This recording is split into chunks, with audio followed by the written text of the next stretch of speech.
Direct Investisseur vous est présenté par FX Pro.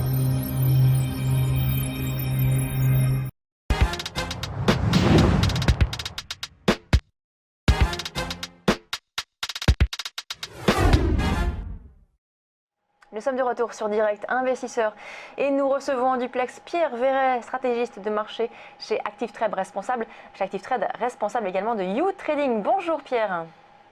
Bonjour, merci à tous. Bonjour Lucie, bonjour Aziz. Alors ce matin, on parle d'une paire de devises comme chaque lundi avec vous d'ailleurs. On parle toujours d'une paire de devises et là, ça va être l'AUD CHF. Alors expliquez-nous pourquoi vous avez sélectionné cette paire. Alors, tout d'abord parce que c'est vrai qu'on parle beaucoup de paires en AUD dernièrement avec moi. C'est notamment ce qu'on avait évoqué avec Aziz la semaine dernière. Il y a pas mal d'opportunités, notamment dues aux différents comportements des banques centrales, notamment celle d'Australie. Sur une échelle hebdomadaire, donc sur le graphique de l'UDCHF, on est face à une opportunité qui en plus actuellement est au niveau timing et peut-être assez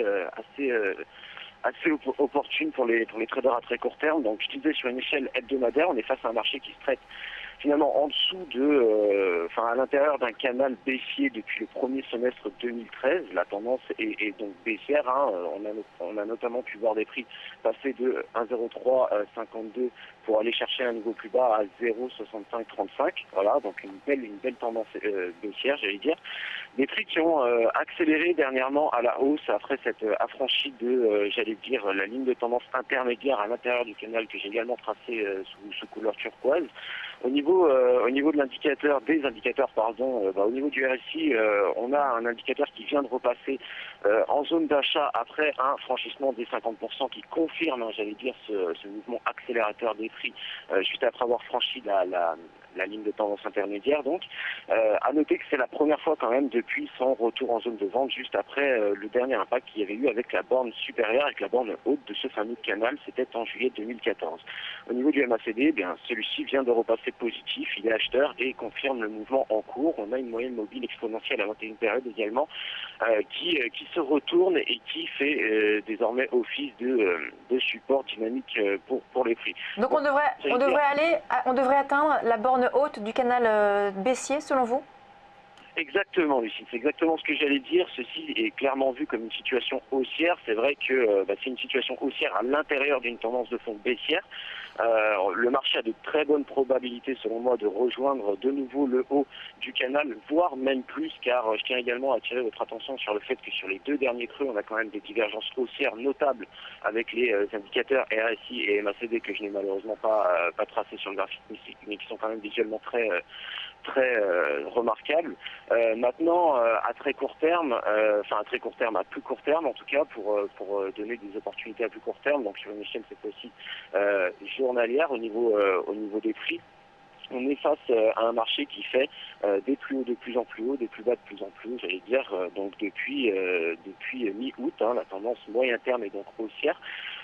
Les prix qui ont accéléré pour faire un nouveau plus haut de 6 mois, un pullback sur S1 est possible, mais ça c'est actuellement ce que le marché est en train de faire. J'avais noté un pullback sur petit S1, la zone psychologique des 0,73. Actuellement on cote très très près de ce niveau. Sur mon graphique, j'ai un AUD CHF qui cote à 0,7310.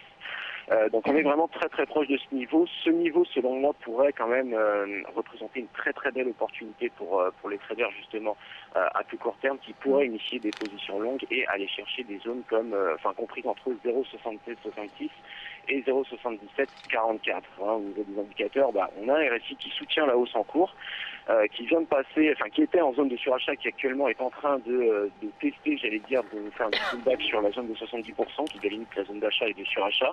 Le stochastique également en surachat. Donc honnêtement, en tout cas, c'est vrai que même si la tendance de fond reste baissière, là on a vraiment deux opportunités, soit pour les investisseurs, soit pour des traders à plus court terme. Un investisseur pourra attendre, un rejet négatif sur la zone que j'ai précédemment évoquée, comprise entre 0,77, 44,5 et 0,66.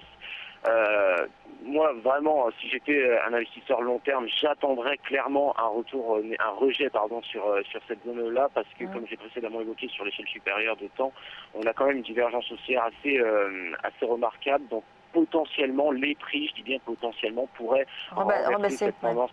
Voilà, renverser cette tendance haussière de long terme. On n'y est pas encore, en tout cas pour des traders à plus court terme, on pourra, j'allais dire, jouer, j'aime pas trop ce mot, mais jouer un mouvement, en tout cas aussi dans cette tendance baissière pour aller chercher cette fameuse zone des 0,66 à plus court terme. En tout cas, c'est mon point de vue. Aziz, sur l'AUD, donc CHF, donc le dollar australien face au franc suisse, est-ce que vous avez cette même analyse, donc à la fois donc il y a deux versions, hein. Il y a l'intraday, comme nous a dit Pierre, là il y a une opportunité d'achat, et par contre sur du swing, on est plus quand même sur cette tendance baissière de long terme. Vous partagez vous cette opinion? Oui, alors c'est vrai que pour ma part, Lucie, moi je resterai plutôt pour l'instant à l'écart de cette paire-là. On a une tendance baissière qui est avérée, c'est ce que montrait Pierre notamment sur son graphique de long terme en bougie hebdomadaire. Et donc c'est vrai que je tenterais peut-être plus de me repositionner à la vente si on avait ce retour sur les 0,7744. On a une tendance qui est avérée, elle est baissière, on le voit depuis quasiment 2012. On va aller chercher la borne haute de ce canal dans lequel on évolue depuis 2 ans, voire 3 maintenant. Et sur test de ce double obstacle, on risque effectivement de se replier de nouveau. Et c'est pour cette raison que j'attends plutôt un retour sur la borne haute pour me positionner mes vendeurs dans le sens de la tendance. Pierre, le scénario que vous proposez là, donc à l'achat, donc en intraday, s'adresse à quel type d'investisseurs? Des investisseurs qui sont bien évidemment plus court terme que j'allais dire des personnes qui vont trader sur des graphiques assez sur des unités de temps assez larges comme unités de temps hebdomadaires. Moi je pense que effectivement comme dit Aziz, la tendance baissière est avérée, c'est toujours un petit peu dangereux, j'allais dire c'est pas toujours c'est une prise de risque souvent d'être contrarien comme ça dans une tendance qui est quand même bien avérée. Ce qui avait motivé moi cette décision, c'est vraiment le franchissement de cette ligne de tendance intermédiaire après lequel on a pu observer une forte accélération. Moi vraiment, je suis d'accord avec Aziz sur le scénario investisseur. Je comprends tout à fait la cohérence, j'allais dire qu'il exprime à travers ses propos. Maintenant, pour répondre à votre question, Lucie, quelqu'un de plus court terme, j'allais dire, saura, en tout cas pourra prendre ce risque, à mon sens, de se positionner à la hausse, constatant, j'allais dire, une accélération haussière de ses prix. Il y a de bonnes chances quand même de rejoindre le haut du canal, même si je l'ai précédemment évoqué, c'est toujours difficile de se positionner de manière contrarienne en trading. Cela dit, on a quand même un premier support disponible qui est assez proche, qui est testé actuellement au niveau des 0,73. Donc moi, tant que ce support tient, voilà, c'est vrai que j'aurais quand même tendance à inviter des traders à plus court terme de rester acheteurs à court terme, bien évidemment. C'est un scénario sur quel horizon là? Vous dites c'est du court terme, c'est de l'intraday, donc là c'est pour aujourd'hui, c'est pour demain? Quand je dis c'est du court terme, voilà, non, c'est pas forcément de l'intraday, parce que là, à mon avis, aujourd'hui, on a un marché qui vient tester justement cette zone des 0,73 et qui vient justement nous donner cette opportunité de rentrer long à court terme. Quand je dis court terme, je parle d'un swing peut-être un petit peu long. À mon avis, voilà, peut-être d'ici cette semaine, il y en aura pour 4-5 jours, je pense maximum. Mais j'aurais pas la prétention de dire que ça sera de l'intraday ou quelque chose comme ça. En tout cas, aujourd'hui, on a une opportunité qui nous est donnée par le marché, donc on verra où ça en est en fin de semaine. Merci Pierre Verret, donc stratégiste de marché chez Active Trade pour cette analyse de la valeur de la paire AUD CHF. On passe à la suite de Direct Investisseur.